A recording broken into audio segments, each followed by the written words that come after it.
Bonjour, bonsoir à nouveau ensemble pour une pause lecture. Je vous invite simplement à écouter le texte qui suit. Peut-être un moment pour vous, au moment du coucher, un moment de détente.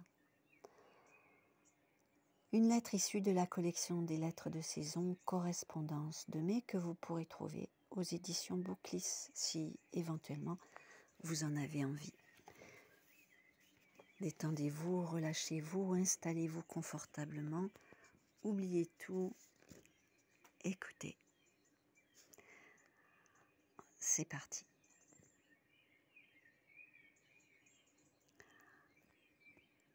Genève, territoire suisse, le mardi 25 mai 2004, couvent des Marmottes. Chère Lina, cela fait déjà plus d'une semaine que je suis au monastère des Sœurs Birmont.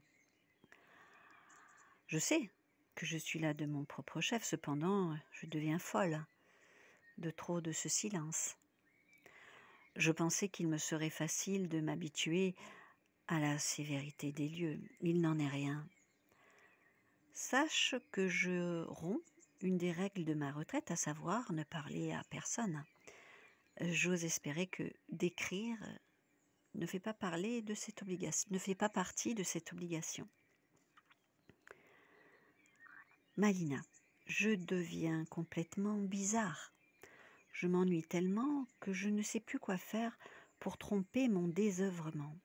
J'en suis venue à faire des tours de passe-passe à ces pauvres bonnes sœurs. Voilà, je t'entends rire. Tu me connais si bien que cela en est affligeant. J'avais pourtant tellement souhaité m'écarter de ma vie trépidante quelques jours. Je t'entends presque me dire que tu m'avais prévenu. La prochaine fois, je t'écouterai. En attendant, il me reste 10 jours à tirer. Et je vais finir par brûler cet endroit.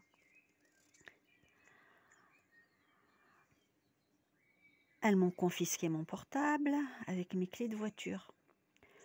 Lorsque je pense qu'en plus, j'ai payé pour la cellule austère me servant de chambre, j'ai comme l'impression de m'être fait avoir. Ce matin, j'ai filé en douce la religieuse responsable de l'entretien des espaces verts. Je n'ai pas cessé de l'embêter. En fait, je me suis amusée comme une gamine. Je lui ai déplacé ses outils lorsqu'elle les déposait dans un coin. Juste un peu vidé son panier de fruits, savamment préparé sans doute pour le repas de midi. Ils sont tous sous mon lit. J'ai souvent un creux la nuit, d'autant que les repas du soir sont frugaux. Tu crois que je vais aller en enfer ? Il me semble que j'ai aussi bourré de papier journal l'orifice de la cabane d'aise au fond du jardin. Pour finir, j'ai kidnappé leur chat pendant 3 jours. Je l'ai gardé avec moi dans ma chambre en sa compagnie.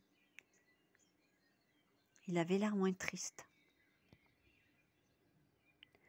Ne t'inquiète pas, j'ai bien nourri. J'ai dû faire un tour dans les frigidaires des cuisines en douce. Je crois que Mirliton, c'est comme cela que je l'ai surnommé, était très content de ses menus.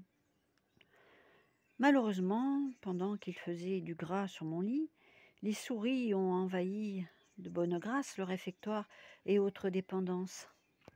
Les garces. Pourtant, 3 jours de vacances pour mon matou, c'était plutôt peu, non ?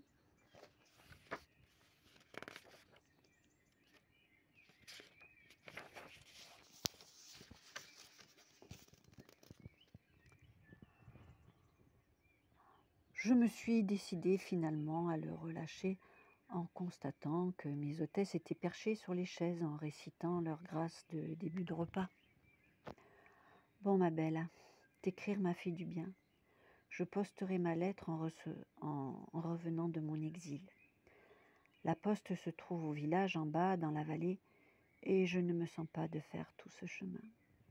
Il est fort possible que tu te retrouves avec plusieurs lettres de ce type à mon retour, sauf si ces braves femmes ne me mette dehors avant. Gros bisous de ton Anita, tu me manques trop. PS, tu crois que je peux kidnapper Marmiton en partant? Ce n'est pas drôle tous les jours, tu sais, pour lui. Voilà pour cette petite lettre issue de la collection des lettres de saison. Je vous embrasse, vous souhaite une bonne continuation et je vous remercie pour votre écoute et votre attention. Au revoir.